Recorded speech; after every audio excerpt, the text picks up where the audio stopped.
DU एसयूएल के इन question paper को आपने बिल्कुल ध्यान से देखा है? गौर से देखिए, इस क्वेश्चन के एंड में ये जो वर्ड लिखा हुआ है, आखिर इनका मतलब क्या होता है? पता है, इन क्वेश्चन के एंड में जो दिए गए होते हैं ना, इसी कारण से कई सारे स्टूडेंट्स के रिजल्ट फेल का आता है, क्योंकि वो इनको ही नहीं समझ पाते और जो अपना असेसमेंट नहीं देते उनके रिजल्ट के अंदर 0 होता है इस तरीके से, और फाइनल जो रिजल्ट आता है वो फेल का आ जाता है। और ऐसे स्टूडेंट जो इस बार दिसंबर 2025 एंड जनवरी 2026 के बीच में एग्जाम देने वाले हैं, सेमेस्टर फर्स्ट, थर्ड, फिफ्थ और सेवेंथ का date sheet, assessment and exam के लिए वो इंपॉर्टेंट क्वेश्चन, और जिन्होंने अभी तक कुछ भी नहीं पढ़ा, आखिर वो कैसे पास हो सकते हैं, आज के इस वीडियो के अंदर मैं आपको बताने वाला हूँ। उन लोगों की तरह वीडियो के बीच में स्किप मत कर देना और ना ही भगा भगा के देखना, हर पॉइंट आपके लिए इंपॉर्टेंट है, इसलिए एंड तक जरूर देखना। मैं मनीष वर्मा, आप सभी का स्वागत है हमारे चैनल पर।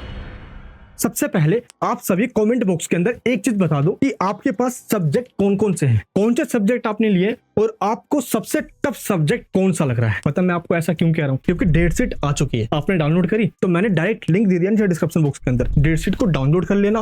और जो टफ सब्जेक्ट आपको लग रहा है ना, उसके लिए मैं इंपॉर्टेंट क्वेश्चंस विद आंसर के साथ वही सेम सीरीज यही आएगा एग्जाम में, मैं स्टार्ट करने जा रहा हूँ। तो नीचे कमेंट बॉक्स में बता देना, और हर बार की तरह इस बार भी बेड़ा पार लगाऊंगा, ये मेरा आपसे वादा रहा। हर साल की सिर्फ एक ही प्रॉब्लम है कि थ्योरी के अंदर एक आध सब्जेक्ट के अंदर भी एफ लिखा आ गया ना दोस्त, फेल लिखा आ गया, तो ये असाइनमेंट जो नहीं देते या जो दे भी देते हैं उनके मार्क्स कम आ जाते हैं। तो चाहे आप DU में हो, रेगुलर में, या आप सोल में हो या NCVM में हो, 0 जैसे ही आया आपका असाइनमेंट में, समझ लो रिजल्ट में ये फेल दे देंगे। इसलिए सभी को असेसमेंट देना है सही से, और जो आपके थ्योरी एग्जाम्स होते हैं, जो फाइनल जो आप लिख कर आते हो, उसमें जो गलतियां कर आ रहे हो ना आप, मैंने कई सारे DU के प्रोफेसर से बात करी, उन सब ने एक ही बात कॉमन कही, जो मोस्टली स्टूडेंट्स ये मिस्टेक कर आ रहे हैं। अभी आप बताना, क्या आप ये मिस्टेक कर आ रहे हो? अभी आपको मैं बताने वाला वो मिस्टेक क्या है, लेकिन इससे पहले ये जान लीजिए कि जो लेटेस्ट सिलेबस इस बार जो चेंज हुआ है, क्या आपने इसको डाउनलोड कर लिया? ये मैंने इसके ऊपर वीडियो बना रखी है, प्लस मैंने ये लेटेस्ट सिलेबस का लिंक डायरेक्ट आपको दे दिया डिस्क्रिप्शन बॉक्स के अंदर। जैसे उस पर क्लिक करोगे आपके सामने ये ओपन हो जाएगा, आपसे पूछा जाएगा आप किस सेमेस्टर में हो, उस पर क्लिक करके आप अपना सिलेबस डाउनलोड कर लेना।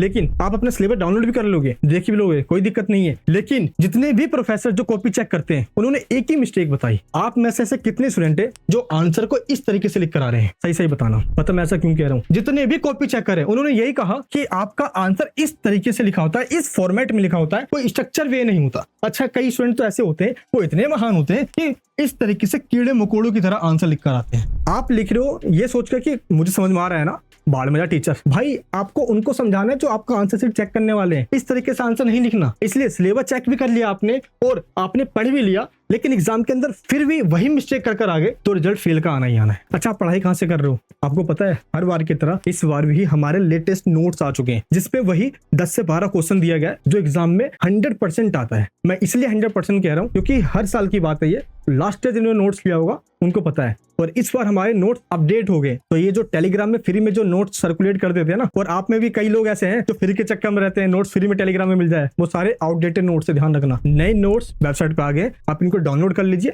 और कोई भी बुक्स या मार्केट से कुछ लेने की जरूरत नहीं है, ये नोट्स इनफ है। चलिए अब मैं आपको बताता हूँ तो टीचर्स चाहते हैं कैसे। ये देखिए, आप एक बार इधर का आंसर देखिए और फिर आप इधर देखिए। इस बच्चे ने भी वही लिखा है जो क्वेश्चन में पूछा गया था, एक पैराग्राफ में लिखा, फिर दूसरे पैराग्राफ में लिखा, फिर देखिए यहाँ पे इसने पैराग्राफ चेंज किया, फिर यहाँ पे लिखा, ऐसे लिख रहा है। लेकिन पता टीचर क्या कहते हैं? टीचर ये कहते हैं कि क्वेश्चन में जो पूछा गया है वो सब कुछ आपके आंसर में मेंशन है या नहीं। इतना टाइम नहीं होता मेरे दोस्त, एक दिन में 50 आंसर शीट चेक करनी होती है। अब पता टीचर क्या चाहते हैं? ये देखिए, आतंकवाद यहाँ पे लिखा हुआ है, तो आतंकवाद ये वर्ड यहाँ पे लिखा हुआ होना चाहिए, और आपको सिंपल इसको एक्सप्लेन करना है। इसके बाद देखिए यहाँ पे क्या लिखा हुआ है, संगठित अपराध, हिंदी मीडियम में हो या इंग्लिश मीडियम में हो, वही चीज जो क्वेश्चन में पूछा गया है, इन्हीं का आपको पॉइंट बनाना है, अंडरलाइन करना है, उसको एक्सप्लेन कर देना है। फिर देखिए, भारत की शांति तथा सुरक्षा, ये पॉइंट लिखा हुआ है, इसको उठाइए, यहाँ पे लिखिए, अंडरलाइन कीजिए, इसको एक्सप्लेन कर दीजिए। दैट मींस क्वेश्चन में पूछा गया हर वो चीज आपके आंसर में कवर होना चाहिए। जैसे इसमें पूछा गया टोटल 5 चीज, एक ये रहा, एक ये रहा, एक ये पॉइंट, एक ये पॉइंट और एक ये पॉइंट। अगर ये 5 पॉइंट कवर है तो आपको मार्क्स मिल जाएंगे। लेकिन एक वो गलती जो मुझे ऐसा लगता है कि मोस्टली स्टूडेंट्स कर आ रहे हैं, पता वो मिस्टेक क्या है? इस क्वेश्चन में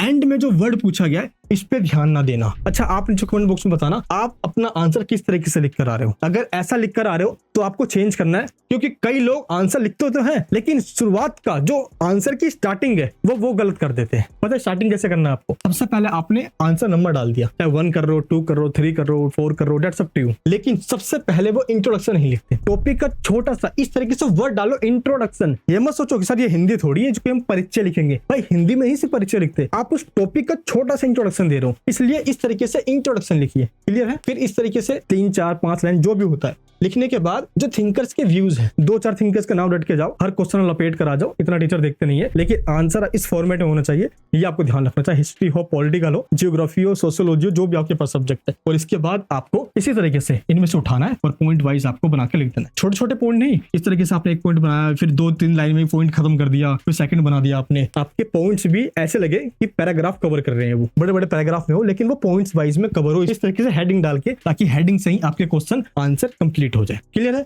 लेकिन क्या आप सिर्फ पैराग्राफ ही भरते जा रहे हो? आपको पता है कि इस तरीके से अगर फ्लो चार्ट आप यूज करते हो तो टीचर्स को आसानी होती है कॉपी चेकिंग करने में, और टीचर जितना कम टाइम आपकी कॉपी को चेक करने में लगाएंगे उतने ही अच्छे मार्क्स आपके आएंगे। अब आप बोलोगे अच्छे मार्क्स लाके क्या करेंगे? ग्रेजुएशन के बाद अगर आप एमए में, बीएड में कहीं एडमिशन लेने जाओगे ना मेरे दोस्त, तो एंट्रेंस नहीं देना होगा। ग्रेजुएशन में अच्छे मार्क्स आ गए तो मेरिट के बिहाफ पे आपका एडमिशन हो जाएगा। जब मैंने ग्रेजुएशन किया था ना तो 8.7 CGPA आई थी और एमए में एडमिशन मेरिट के बिहाफ पे हो गया था, मुझे एंट्रेंस नहीं देना पड़ा। बस वही मैं चाहता हूँ कि एक बार आपके अच्छे परसेंटेज आ जाए, और जैसा बता रहा हूँ बस ऐसा करते रहिए। फ्लो चार्ट का यूज करना है, इस तरीके से आप डायग्राम बना दीजिए ना। वही क्वेश्चन जो पॉइंट में लिखने वाले हो, अगर आपने इस तरीके से एक पॉइंट डाला और यूं करके उन 4 पॉइंट को लिख दिया, यूं करके एक पॉइंट डाल दिया, यूं करके पॉइंट डाल दिया, इस तरीके से आपने बना दिया, क्या जाता है आपका आंसर और लोगों से अलग हो जाता है। बस इतना ही करना है।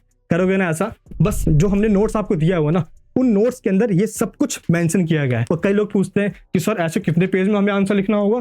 1 पेज 2 पेज, देखिए फ्रंट और बैक ऐसे मिला के आप करोगे तो 2 पेज में आपका आंसर होना चाहिए। दैट मीन्स टोटल हो गए 4 पेजेस के अंदर, यानी कि फ्रंट और बैक ये 1 पेज हो गया, फ्रंट और बैक ये 1 पेज हो गया। तो इस तरीके से टोटल 2 पेज में आप आंसर दोगे तो 4 पेज में आपका आंसर कंप्लीट हो जाना चाहिए। ज्यादा आंसर नहीं लिखना होता, 4 पेज इनफ है। क्लियर है? अच्छा, अब जरा आप बताइए कि जो एंड में ये वाले वर्ड्स दिए होते हैं, क्या आपने इस पे गौर किया कभी? आपका रिजल्ट फेल का होगा या पास का, मार्क्स कम होंगे या ज्यादा, वो इन वर्ड्स पे डिपेंड करता है। पता है ऐसा क्यों? क्योंकि अगर आपसे ये पूछा गया है ना कि इसको डिस्क्राइब कीजिए तो सिंपल आंसर लिख दीजिए, लेकिन ये पूछा गया है कि इवैल्यूएशन कीजिए तो सिंपल आंसर नहीं लिखना होता। उसमें आपको एडवांटेज, डिसएडवांटेज, क्रिटिसाइज भी करना होता है। अब स्टूडेंट सोचते हैं यार अरे इन वर्ड का क्या मतलब होता है, अरे छोड़ना, जाने देना, ये गलती से नहीं कर आना। अच्छा है कि आपको पता कैसे चलेगा कि भाई ये तो इतने सारे वर्ड हैं। अब मैंने पता क्या किया है, आपकी सुविधा के लिए फ्री में एक पीडीएफ बना दी है। इसके पैसे नहीं देने आपको भाई, ये फ्री में पीडीएफ बना दी है मैंने, और ये पीडीएफ टेलीग्राम में दे दिया है। पता है इस पीडीएफ के अंदर क्या है? इस पीडीएफ में इन वर्ड्स का लिस्ट दिया गया है। इसके बाद अगर इन वर्ड में क्वेश्चन पूछा जाए तो आपको करना क्या है और कैसे करना है, ये बता दिया गया है आपको। क्लियर है?